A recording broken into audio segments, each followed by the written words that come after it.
ball was rolling, and then he won one race after the other. Try something. We need to drop him. Every one-day race, they want to make it harder. They want to make a classic. A question for you, Tim. Who do you trust the most? Bert or your own gut when you need somebody to lead out for a sprint?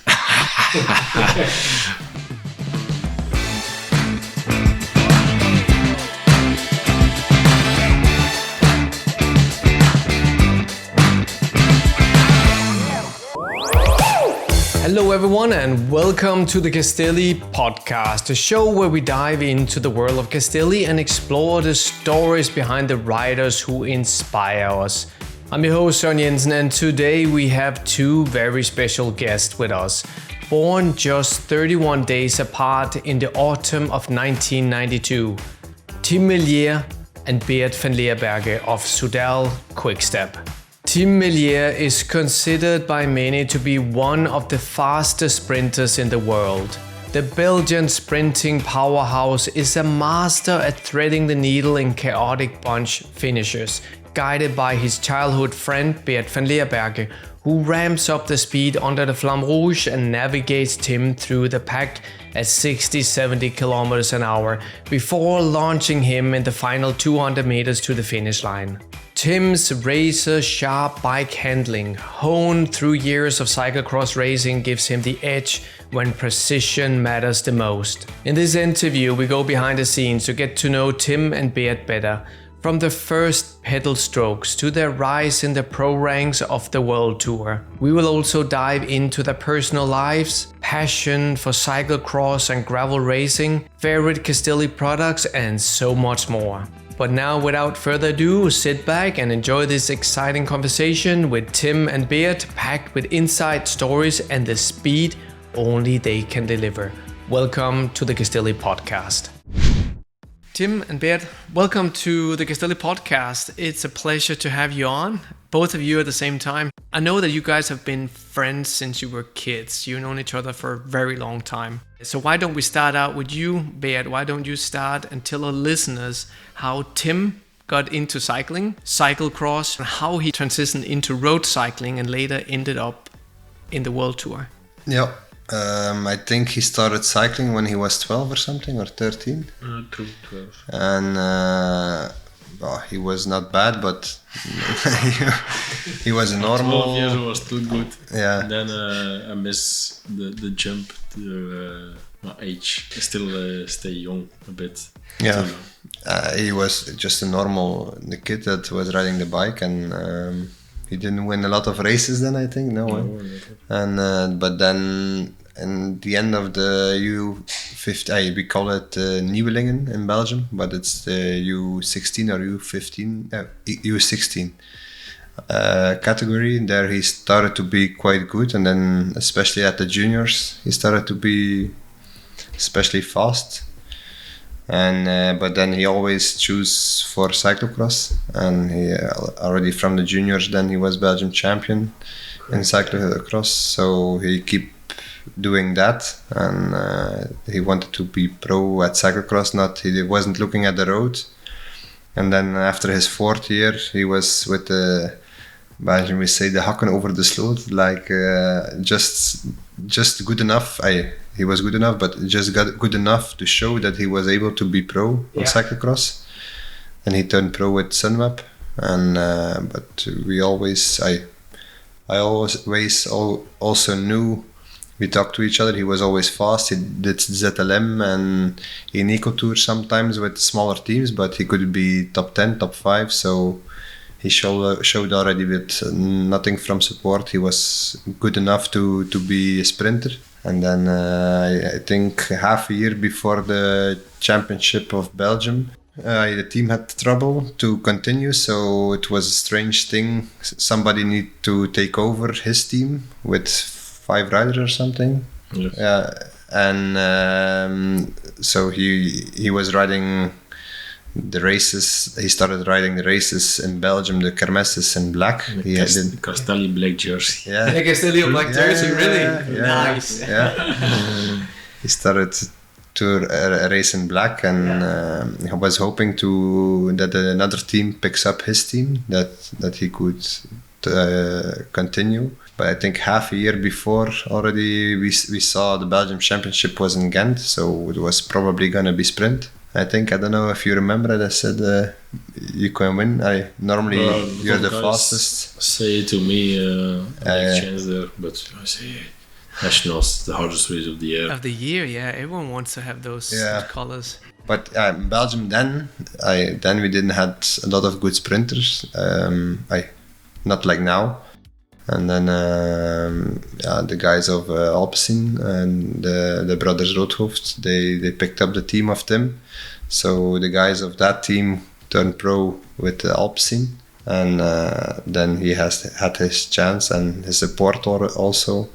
And then he won the race before Belgium Championship Brugge against quite some good sprinters, Fabio and stuff. And then he was one of the favorites for the championship, and he won. And then the ball was rolling, and then he won. Yeah, then he won the one race after the other. Okay, Tim. Now it's your turn to tell the world about Bert and how he started cycling and ended up in the Pro Tour. First of all, we come together in the same school, in the same class, and I still remember the teachers ask you what you do in life without school, and I say do cycling, and then from there on we start talking to each other. His cousins were riding for the same team. I was just started riding with my team in cycling. Yeah. And I think 2 years later you start also cycling. Yeah, 14 years. So, but he did already some trainings with us, with some friends. He was riding with a really old bike with tape around the handlebar. Oh yeah. And he was beating. These tape. And he was beating us, so I was saying, no, is this possible? And then you start cycling. Was directly good, I think. Yeah. How many races you won? The first year 7 from the 20 or something I won. Wow. Yeah. And from there on, I could go directly to a bigger team also. Yeah. To Balen in Belgium. It's the younger team now. It's not the development team, but before the development team, that's Balen, and I went there. Yeah. Yeah, and I think he was really good in TT also. And then the story goes on. He still won a lot of races. And then it was a bit the same story like me. To come pro, it was not easy. We need to fight both of us to have a contract. But yeah, he come to he become pro, and from there on he showed himself that he was able to be a good pro, and year to year he makes some progress and becoming a really good lead out now. Very good lead out, yeah, and a very good domestique, I think also. Yep. But you are origin from Kortrijk, correct? Yeah, Wortegem, but it's more. It's the same. It's the same. And that's the same also with you, yeah? Yes, I was born in Kortrijk, but yeah. living in Wortegem. It's 5-6 kilometers from where Bert lives before. But how is it also in Belgium? Because when you race up to under 23, then if you don't turn pro after that, what do you have left? I mean, you can only race kermis? Yes, you can do it. You can do it, but if you don't come as Belgian, not directly pro after the under 23, it's hard. It's hard, yeah. Only a few could do it, like Oliver Naasten. He did it. Dimitri Klaes did it, but it's very difficult. But in Belgium, a lot of riders also stop cycling if they don't come pro after under 23, I think. Yeah. It's a shame. Now it's almost impossible. Yeah. That there are no, like in other European countries and in the US, there are categories, for amateurs that they will race in afterwards. I mean, you will still be able to ride. You have the elite Cat 1, Cat 2, Cat 3. Yeah, we have it also, but I we have a lot of kermesses, amateur races, but only a few keep on doing it, not a lot. Before you got the kermes races was really high level also, but then you could win a bit of money before with it. Now everything is really expensive and the prize money don't go up in the kermes races. They don't go up. No, a lot of riders they go down. They go down. I was talking to Luke about it this morning because I stayed for 1 year in Westminster. And I still think with the kermes races during the week as a training was really good. Also be better in maneuvering within inside of the peloton, within inside the big groups, and getting those accelerations. But back then I think we paid, it was probably 2001, 2002, could it be like €5 was like the to go. The entry fee, Yeah. And even sometimes, as I said to Luke, sometimes you would even get paid by other teams if you would go up and pull for them in the front, because most of the times we would just go there, use it for training, because we had the big goal on the weekend, you know. The level was higher before than now in the kermes races. And also a lot of like when we were U23, we ride against them in the kermesses, and a lot of national teams were there. If the national team races started, like the US was always there, USA was always there with the national team. Also like the Danish guys. Because that's also a typical thing from Denmark. When we get close to Easter weekend, you know, a longer break from work or from school, a lot of people still are jumping in the car from Denmark, driving down to Belgium to race 4 days and then go back up. In Belgium before you got every day a race, I remember, And those races are not easy. I mean, summertime when they're more spread out also the level, but I remember the beginning of the season, February, March, was super hardcore. Super hard, It was almost like riding a classic. Oh, yeah. Yeah. And we were starting sometimes. I remember a race I did my first year that I won, and I won the race. Then we were with 260 guys on the start on a small loop. Yeah, because you're on small roads. It's like a 6K loop or something. I remember even one time we were also a very big group and we ended up on something I thought it was a cycling path, because we went from big road into a small, like tiny little road where there was no space. You just and had to push your way forward there. So Flanders is the land of cycling. So, and the passion and... As far as I know, yes. And also with the cyclocross. Really, I'm a big fan of cyclocross. You did cyclocross also? I only did it for training in wintertime in Denmark, because we have, just like I think in Belgium, we have more or less the same climate. So it's very humid in winter. It snows a little, but it also melts quickly. But we have the wind shield from the coast, which can be pretty cold sometimes. So in wintertime, I would do a lot of the training of cyclocross, mountain biking, just to stay away from the wind and just do those really long hours in the saddle on the road bike. Also in summertime, I'd bring out my cross bikes just because I just like it, and do a few jumps and a shouldering, running the stairs, and it's nice. Yes. Will we see you back in the gravel racing scene this year? For me, yeah. But also with the gravel racing can maybe be a little similar to cyclocross or cross country and mountain biking, because usually those races, especially for the first hours, like full gas, and then it slows down. But I think also it's the only separate.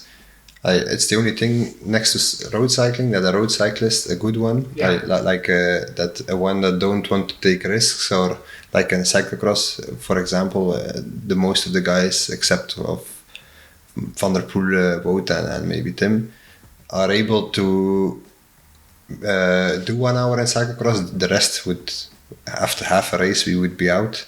It's the only thing next to the road cycling we can do that we are good in. The real road cyclist. The real road cyclist, the normal. I think everybody that is riding on the road, especially the classic riders, and can do gravel race. Also the climbers, but if they can handle the bike good, for sure everybody can do gravel races. And like mountain bike, we cannot do it on the high level. And cyclocross is the same. Also because the gravel race, especially in the US, where those gravel races are just long, and it's all these like super wide roads and just that straight. I think it's nice. I really want to. I like something a little bit more technical, No. but maybe hitting a trail sometimes, because on a trail there's only one rider. A little bit like before hitting the Ardenberg, you need to work your way up your position before you hit it, and you can come out. Maybe if you still want to stay in the same group you got behind, you still have time to recover and before they will catch up to you. But I don't know, it's just... I think it suits me. For me personally, it suits better if it's more straight. So you think one day, maybe at the end of your career, you would like to do the steamboat or unbound or something? Yeah, sure. I remember this year we were a bit following the unbound. But every year. I always, and Tim also sometimes, listen to the podcast of Ten Dam, and then it's really nice to follow and like how they think, and also the character they have. If you have 2 times a puncture or something, if I had a puncture in Leuven, I would go directly to the finish, to the camper. But they still believe in it, and so I think in a real gravel race like in the US, everyone gonna have flat, I think. So you're obligated to go further on because you're in the middle of nowhere. You're in the middle of nowhere, correct. We also had a repair kit with us, but I tried it already a few times to plug a tire. Didn't work out. It didn't work out. No. We got it with us, but for sure when we got a flat, we didn't get. It was just because everybody has it. We also wanted to be like the real guys, but no, would be just on the rim to the finish. No, I mean, you need to think about everything in your preparation, especially when you're self-supported. A bit of survival. That's a bit. Tim, could you tell our listeners what Bert's strength and weaknesses are? Weakness. Weakness, for sure, he is not strong enough in the head to ride a real final. Because if he need to think he need to win the race, he misses it a bit. Yeah. I want to he win finally first race on the road, then he is stronger in the head, because we do in the winter also some beach races. There he is the king. He is so strong in the mind. I remember last year we were riding to the finish. Yeah. I say, Bert, you need to try something. The other guy is too fast and I'm a fucked. You say nothing to me. I don't do anything. I say, Bert, try something. We need to drop him. And then in the end it was sprint. And I say, okay, I need to try it. Even I'm fucked. I need to try it. And then I go. He almost fucked it up next, for me. Next to Bert. You go next to Bert and say, you're going to let me pass for sure. Yeah. He did let me pass. And I say, here on the sand, in the beach race, you're super strong in the mind. And in the road race, you don't have it. So you need to win a road race to be able...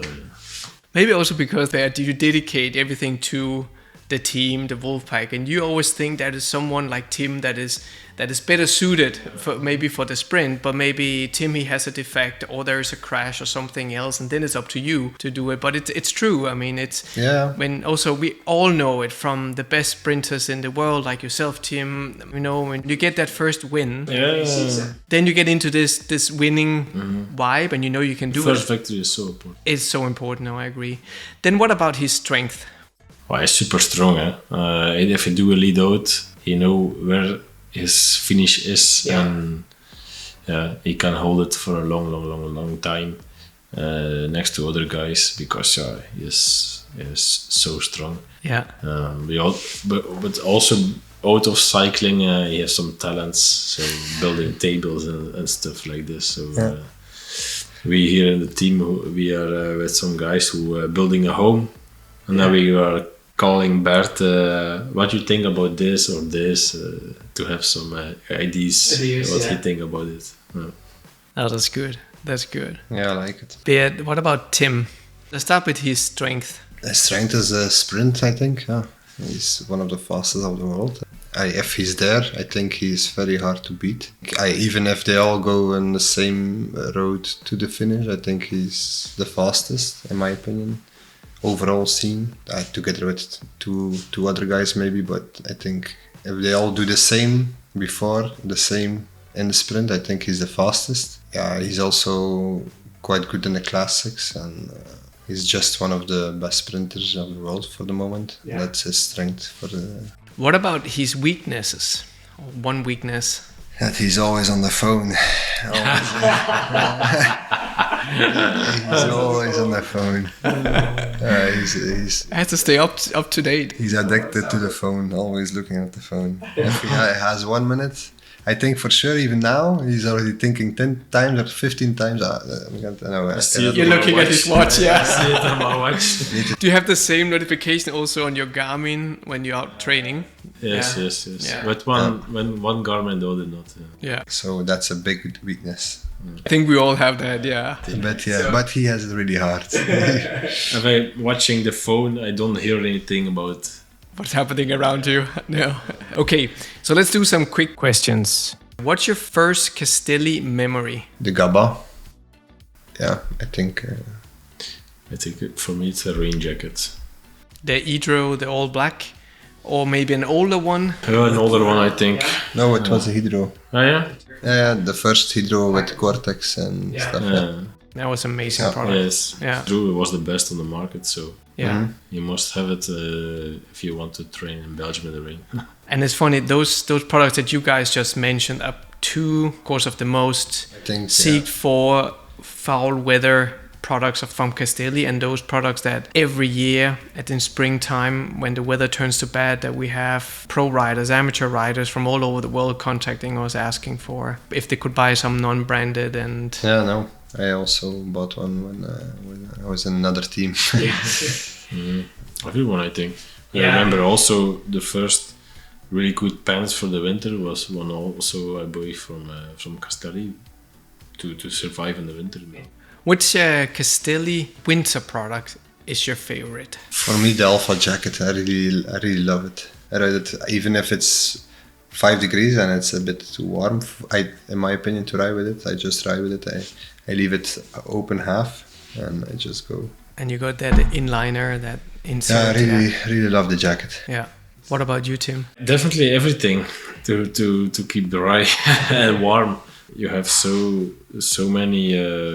You can choose between a lot of stuff to keep warm in the winter. You can ride with the Perfetto, the Habba, Alpha jacket like Bert say, but also have with the jersey with long sleeves, the bigger one. Yeah. I don't know the name for the moment. I forget it. The fleecy jersey or the mid-weight long sleeve. Yeah, this one. The sleeves are a little thinner brushed than the core or the main material of the garment. Yeah, and that is also a nice one. Definitely, because last year I remember also Bert was a bit angry. Say, hey, this is too cold for this temperature. He now was saying, no, it's perfect with the underwear of Castelli. This one and this jersey, you're safe. Yeah. And now I tried this year the combination of Bert, and it's also good. So you can choose between a lot of stuff. So I don't have. You have a few options for the same. Yeah. Every part is ideal for another situation, but you have a few options. Yeah. Even if you ride with the guy, if you only have to do 2 hours and it's raining, you just do long underwear and you wear the Gavia. Yeah. It's also good. You can go through many hours in the rain with that thing on. Bert, which race would you wish Tim would win one day? I think as a sprinter for the classics, it's the nicest race to win. It's almost not a sprint race anymore. You're only with 20 guys to the finish, but Gent-Wevelgem, I think, has the highest part, except for Roubaix, but there you have to be really lucky. Yeah. But it's the highest thing you can win, because Sanremo the next year, it's never going to be sprint anymore. I think if they leave it like this, it's never going to be sprint anymore. Yeah, the other races also not like Kuurne and Omloop maybe, yes, but then I prefer I think also Tim wins Gent-Wevelgem. It's the nicest race after the monuments. Yeah. Oh, that's beautiful. So Tim, crossing fingers, if you take the Gent-Wevelgem one day, what would your victory gesture be like when you're crossing the line? I don't know. It's the way you have time, or you don't have a lot of time. No. If you need to jump, you don't have time to. But if you are some bikes before. But think about that moment when Bert, he was saying that he would like you to win Ghent one day. If you do have time to raise your arms, then you think about him when you're crossing the line. Oh, I think I will do the same like my girlfriend's father, Frank van den Broeke, if he want to handwiebel him or kiss my tattoo of my son, something like this. Yeah. If I will have time to do the same. Will be nice, but we will see. Your girlfriend's father, he was one of my big cycling heroes when I was small. For a lot of us. A lot of us. You know, still looking at the images in my head when he was on Cofidis, but also with Mappe was also he's what we call them in Italy, we call them the Belgian booties, you know, the over socks. He was the guy who also introduced that trend, but just the way that he was just going, his style on the bike, everything was just beautiful. Look, I mean, I was almost having goosebumps now just thinking about him. So let's move on. Tim, what race would you wish Bert would win one day? Well, I wish Bert a lot of races. But like one special one, you know, that there could be his dream race. I'm sure Bert can win a classic. One day everything gonna be together and he's gonna win a race, and I hope it's in Paris-Roubaix. Wow. I think he is really able to The win queen this of the race. classics, yeah. But you need so much luck there. It is very much a luck, yeah. You only need once. You only need once. I think I did it now 8 or 9 times, 8 times or something. Always depressive to home. But think about Lampi Yeah. with the crash, getting so close to the velodrome, you know, surviving all the rest, all the sectors and everything. Yeah, but again, you know, dust yourself off, you get back in there and you try again, but no. Do you have a favorite sector? A favorite? No. Not anymore. No. Not anymore. The first one, it's a bit down, so you don't have to pedal hard. Then you think, Yeah. the pressure. Yeah, the pressure. Right. Oh, Today. It's my day. It's my day. It's my day. Second part. Okay, guys, the next couple of questions, since we have Tom knocking the door here now, waiting. I have time, no problem. Okay. Will be some more quick ones. So, in training, do you prefer ride in bibs and jersey or speed suit? Bibs and jersey for Bibs sure. and jersey. For the European gravels, what tire width were you racing with? I would ride with a 32, but we did the recon of it, and Bert had 4 flat tires with it. So I say, Was a bit I too don't small. gonna take the risk, and we ride with the 38. 38. 38, yeah. I think it was possible. 32 on that 32 circuit on was that possible. Because 32 is really like cyclocross with, Yes, you know. I mean, I come from cyclocross. Yeah, true, of course. You want to ride with Yeah. with you. And for the beach racing, same thing? 60. 62. 62. Man, Bert, in the sand and 62, the sprint is going to take some Yeah, time to get the bike up to speed. I go from far, always. Okay, so I don't know how nerdy you are about chains, but if you could choose between a wax chain or wet loop, what would you go with? No, for me, if you have to clean it always, then a wax chain, because you don't have to clean it always, but to race with, and if it's the good racing oil on, for me it's also good. Yeah. Which do you have? Yeah. I didn't ride a lot with the waxed chain, so I can't say that's better. Don't have that much experience with it. If but tubes or tubeless? Tubes. Always? Yeah, If it was possible, yes. yes. Waffles or frites? Fritz. Yeah, Then with your frites, ketchup or mayo? mayo for me. Tartar. Yeah, mayo. Okay, here's another tricky one. Perfetto or Gappa? For me, perfetto. Difficult. Do you go to the gym or is it not worth it? We both go to our kinetherapist, and he gives us it's like a gym there, and he supports us and gives us the exercise. And you do that body exercise but also with weights? Yeah. You do that all year or only in the off season? For me, all year. For me, until the spring, and then after it's a bit more going down. But I try to do it as much as possible. But it's sometimes if you have a lot of races, it's difficult. Yeah. because you're a bit sore from it, especially if you didn't do it for a time. Will you usually go to the gym then after your ride, or would you in the evening, or you do it before in the morning so you can just like loosen up the legs in the, during the ride after? For me, it depends. Sometimes I try to do it 2 times a week. Yeah. Makes sense. Yeah. That's a good number, 2-3 times. Yeah. What's your favorite race to race, and what's your favorite race to watch? To race the flattest race of the season. To race the most, I don't know. I think for me, the most of the race I'm looking forward always to is also Roubaix. But yeah, it's the most disappointing races also. Or Wortegem. Yeah. Because in my eyes, also if you ride it, it's some people underestimate it. It's a really hard classic. It's not like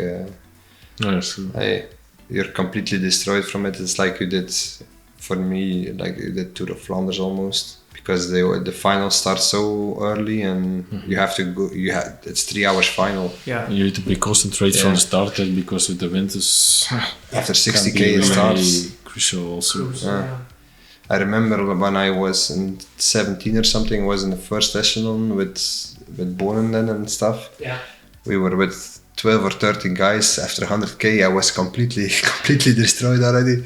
I still remember my father on the side there, and I was thinking, fuck, how I'm gonna do this. I was dropped. What about you, Tim? Well, a bit the same. Same, yeah. Antwerpen and Roubaix to race by myself and to watch Tour de France. To watch the Tour de France, like in July. Not being in the south of France, in Provence, in the 40 degrees heat, and being up front in the pulling, but instead being back home and watch it on television after a good ride in the morning. I couldn't agree more. Who was your favorite rider when growing up? Your cycling idol? Museo. For me, Museo. The Lion of Flanders. For me, I think was Bonen. And from cyclocross, Mario de Klerk from my village. It's this boat. Tom Steels, because he's... Is he listening?